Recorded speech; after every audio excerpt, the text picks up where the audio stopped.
kalsada.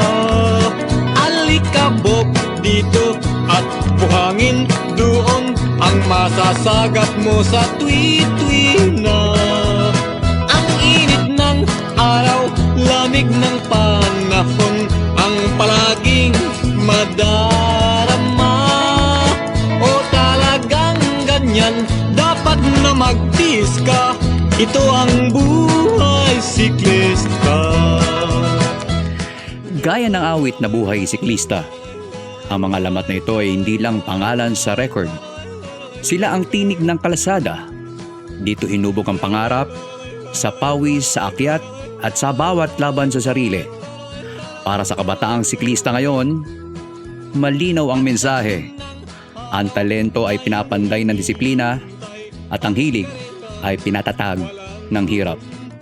Dahil ang buhay siklista ay nagpapatuloy kapag ang pinanggagalingan ay hindi nakakalimutan. Namin ay pumapatab pagkain na ubos.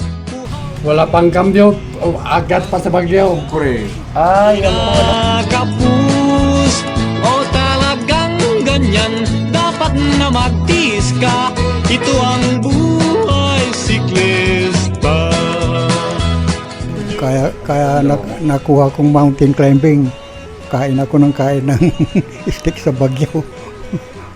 Kaya nag-champion ako sa akyatan. Correct. Yung hindi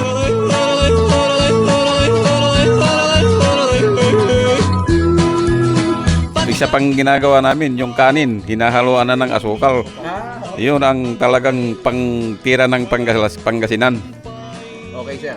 Bundok inaakyat, lubak binabagtas, pawis namin ay pumapatak. Ronda Pilipinas 2020. Bunganga, o si Dwayne